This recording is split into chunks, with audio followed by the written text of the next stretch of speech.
The ultimate goal of brand management is to ensure that your customers think about you not only in the way that you want them to, but in the way that you honestly think about yourself. Each brand's identity is unique, but there is a hierarchy of features common to all brands. Understanding the interactions between these elements and how they relate and coalesce to form a cohesive whole is critical to brand management. However, this isn't always needed. There are countless companies that either fail to or simply do not care about presenting a strong, coherent brand identity. It would also be a mistake to equate the size or notoriety of a company with the strength of its brand. Many household names have an apparent disconnect or outright contradiction with regards to brand perception. A simple, effective illustration of brand hierarchy is that of several nested layers, like a planet. The heat from the core is what drives the mantle, which subsequently forms the outer crust. The deeper you go, the harder it is to change anything. And if you do, it will have a ripple effect through the layers above it. It is trivially easy to change a logo, but it takes some serious demolition and reconstruction to change a core value. Forming a planet from nothing isn't easy, but in some ways it is more straightforward than trying to modify one that has existed for eons. The outermost layer of your brand planet is the superficial, crispy candy crust and amounts to how your brand looks, although it may not be entirely visual. This is the most obvious and also the least meaningful layer. It can be divided into product appearance, represented by things like logos, trade dress, design language, and colorways, as well as company appearance, made up of spokespersons, marketing assets, advertisements, and press statements. For Coca-Cola, this would include things like a particular red, white script, and beautiful people socializing. For IKEA, this is blue and yellow, and a huge warehouse of mock rooms. For Amazon, this is a smile on the box and slightly irate employees. It would be fairly simple to change any of these, and in so doing you could rapidly test market appeal, but it won't fundamentally change how you are perceived. Below the superficial crust is the thick, fluffy nougat mantle that I like to call the superfactual layer. If the crust is defined by how your company looks, this layer can be defined by what your company actually does. This includes what products you make and their uses, either intended or otherwise, as well as any other services offered. For Coca-Cola, this is a sugary beverage with a slightly unfortunate aftertaste.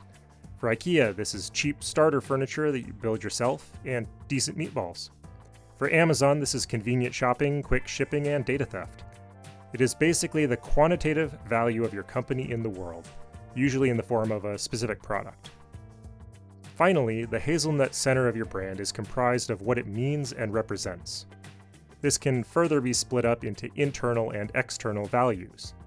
The outer core is what the brand represents for your consumers in terms of their experiences and life integration. Anytime someone says that a product changed my life, or made me realize something about myself, or that they never leave home without it, that experience would fit here. It is more than just fulfilling a need or performing some function. It's how the lives of your users are impacted by having that product as a part of them. A car could represent freedom or responsibility. A running shoe might be heightened abilities, wellness, and competition, whereas a video game could represent community, excitement, and escapism.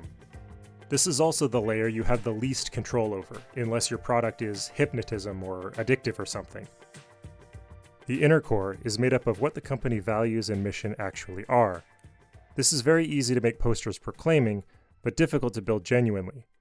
Ideally, a company should behave in a way irrespective of their expressed values in all things, both internal and external, to the degree where they don't need to tell anyone what those values are. To go back to this video's opening, the fire that drives the engine of your brand planet are these virtues, and the heat from that fire should determine what your company does and how it looks, such that even at a superficial level, the dedication to those principles is obvious. This can be as simple as making products that we would want to own, or more specific, creating smiles with unique interactive experiences.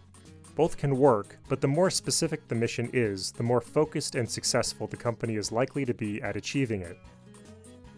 Something as generic and boring as manufacture superior products that provide exceptional customer service, creating value for customers, employees, shareholders, and the community, is a cop-out and most likely not genuine.